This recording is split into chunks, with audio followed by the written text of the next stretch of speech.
పూర్వకాలంలో ప్రపంచమంతా మహిషి అనే భయంకరమైన రాక్షసి వల్ల ఆందోళనకు గురైంది.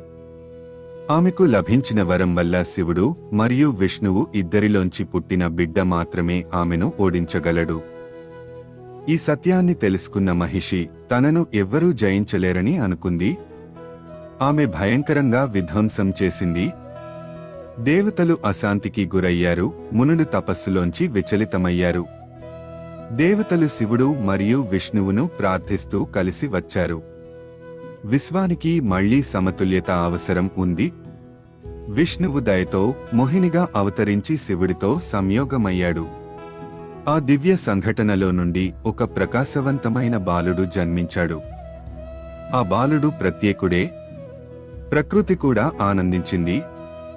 పూలు వికసించాయి, నదులు మెరిశాయి, పవిత్రమైన గంధం గాలిలో తేలింది.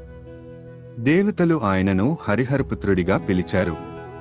మరింత ప్రాచుర్యంగా ఆయన్ను అయ్యప్పగా పిలవడం ప్రారంభమైంది.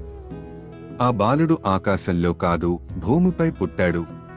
పండలంరాజు రాజశేఖరుని చేత శిశువు కనపడిన పాంపా నది ఒడ్డున సంతానరాహిత్యంతో బాధపడుతున్న రాణి చేత పుళ్లగించబడ్డాడు. ఆయనను ప్రేమతో పెంచారు, unaware of his divine destiny. ఈ అయ్యప్ప భవిష్యత్తులో ధర్మాన్ని స్థాపించబోతున్న దైవిక యోధుడు.